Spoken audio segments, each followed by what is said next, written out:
క్రైస్తవులకు ముహూర్తాలు ఏమి లేవు.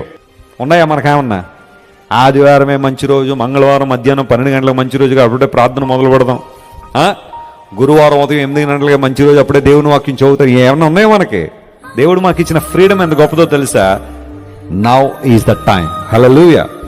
ఇదే మంచి సమయం. నువ్వు ఏదైనా చేయాలనుకుంటే ఈరోజే చేయి. ప్రభు కోసం, ఆయన కోసం నిర్ణయం తీసుకోవాలనుకుంటే తీసుకో. ఇప్పుడే ప్రార్థన చేయాలనుకున్నావా?